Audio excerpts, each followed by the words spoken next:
if he can get his head in, he can get the rest of his most body. of them don't wear. That's a true story. So if you're like, oh, that's a little bitty hole, they won't get in. They can get their head in. They can get in. Doesn't matter how small. Science. They can get their head in. It doesn't. You don't think because their body's bigger than their head. Nope. They can get their head in. They can get in. What? All right. Topography obviously contributes to soil formation. You know, you've got erosion if you live on the hillside.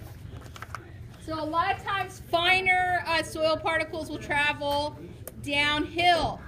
So if you live on the top of a hill, so even my parents kind of live on a hillside, where they live, their soil is sandier than somebody who lives 50 yards down the road. They're more in the bottoms because, you know, water's washing away those finer particles.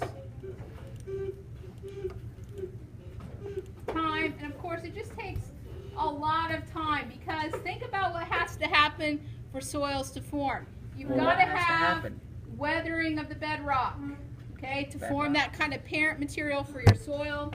What does bedrock look like? And then as organic material, bedrock is just like a big rock.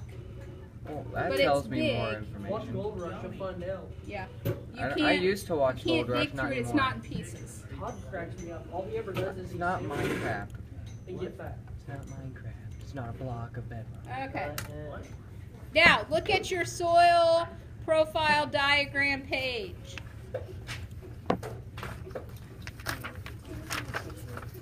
I have paper towel back. Ooh, paper towel. What?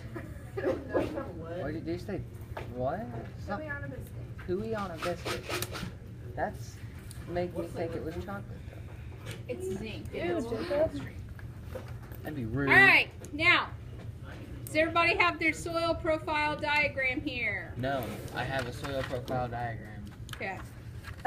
Alright, now, when you dig into the ground, you can tell that the soil has layers. Now, we call these layers horizons. That's the scientific name for soil layers.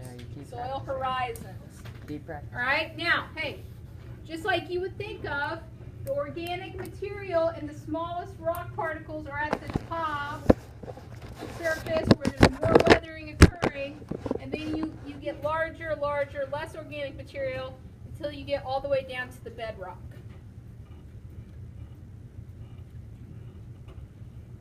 So the top layer is the organic horizon. That's where you've got your plants and animals. Okay, this is where your dead leaves are. This is where your grass is, all right? This is where any organic material, and this will be on the top layer, obviously, right?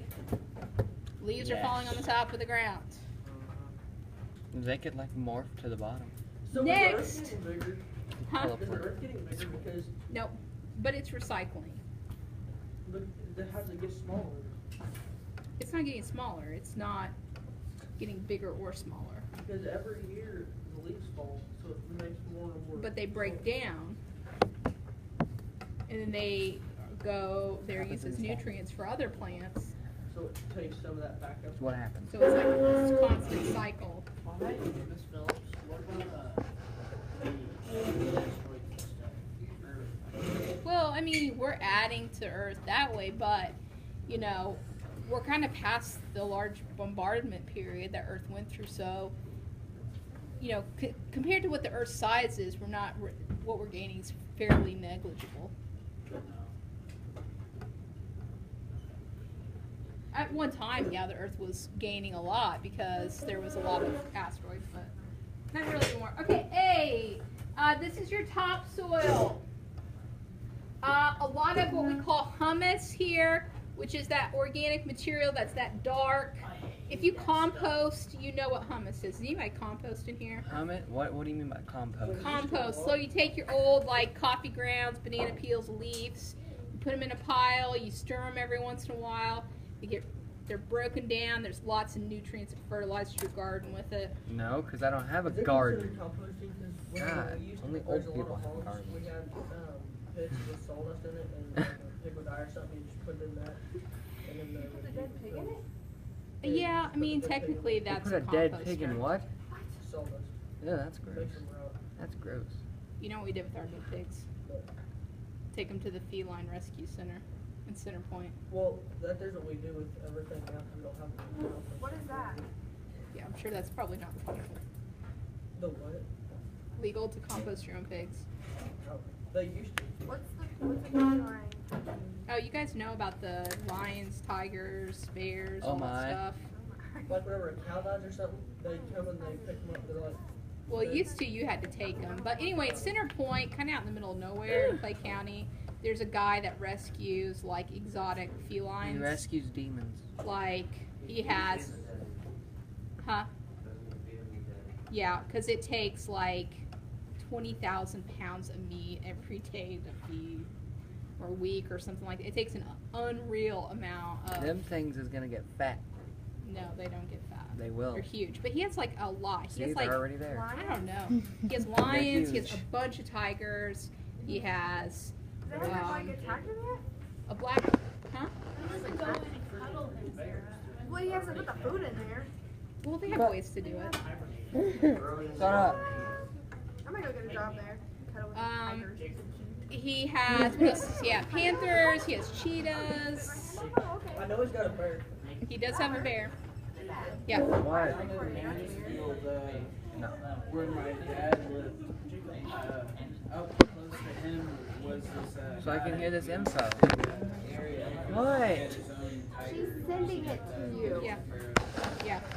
And technically you need a permit. So here's what happens with this guy is that, okay, so you maybe go to one of these illegal auctions and you buy a tiger because it's really cute when it's newborn, right? It's like that big and it's a tiger and it's cute and you can hold it and pet it. And you put it in your backyard and you have a little 2-foot electric fence around it. And then like 3 months later, it's not a little bitty tiger anymore. It's a really big tiger.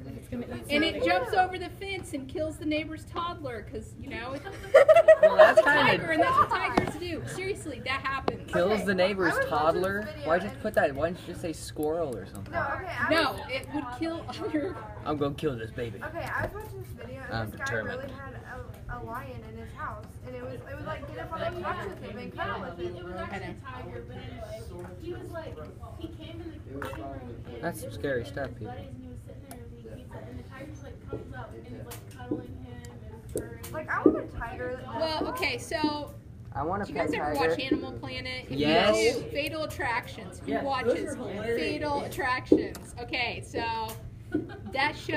Of course you do, Hunter. I don't know. I don't know whether to be appalled or what to feel about watching that show. But, you know, it's always like, here's the person that has a tiger that sits on their couch and they pet it and roll around on the floor. And then here's the person that got ate by their pet tiger. Are you going to be lucky? Are you the one that survives? Or are you the one that gets eaten by I'll your volunteer own to be the one that gets eaten. Komodo dragon? Yes, that Komodo was my dragon. favorite. What happened to a tiger than a I have Komodo a dragon? Komodo dragon in my apartment, and I got sick, and then the Komodo dragon ate my face off. That sounds fun. I saw that. That Komodo dragon was on bay salts though, so it's understandable. Miss Phillips, even if that Komodo dragon just barely beat you, probably died from the diseases. The salmonella. That's how they actually killed him because lizards carry salmonella. Snakes do too. So whenever you touch a reptile, you're supposed to wash your hands because you can get sick. Well, the Komodo dragon probably like That's scratched nasty. this guy, nipped him, whatever. So every time they do that, they're making Nipped him. that person prone to getting sick. And once they get sick, then they can really attack you and kill you. Well, why don't they not So- do that? I mean, basically this guy, They're born to do that. They're Comes up wild to you and animals, comes that's up what to you they- and asks you if you can kill it. And if you think, oh, well, How about here's this no? wild animal, and I am raising this wild animal, so now it loves me, and it would never kill me and eat me. No, I it's a don't believe wild that. Like a wild kitten. I tried to pick up one. Oh my god, Months ago, and it like attacked Yes, me. Hunter. I'm like, Totally off subject now. Screw this I soil attacked crap. you and you attacked me. I remember watching this one where this Jonas, that doesn't sound right. woman, she had these snakes all over her house, and she felt like she was immune to the poison and some of it because one of them bit her, she never got sick. There's a Anyway, guy that's there was a time where every time she cleans out their cages, she lets them roam free. I've seen that And one too. when she got bit, she refused to go to the hospital because she was afraid that her snakes would be taken away. Well, I think it just happened too fast, wasn't it? I mean, that kind of snake wasn't the mamba snake. I think. And you have like 10 minutes to get the anti-vaccine or you die, because what it does is it won't allow your Freaking blood abusing to me. coagulate. Help. So basically, there's kind of like two classes So of the venom, black right? snakes, like snakes around here have that because I hate snakes. No, black snakes are not poisonous. But snakes can like either paralyze you and you suffocate to death, or venom like that causes you to bleed out everywhere because your body doesn't clot. So then this lady, yeah, she like literally all of her blood came out of every orifice of her body.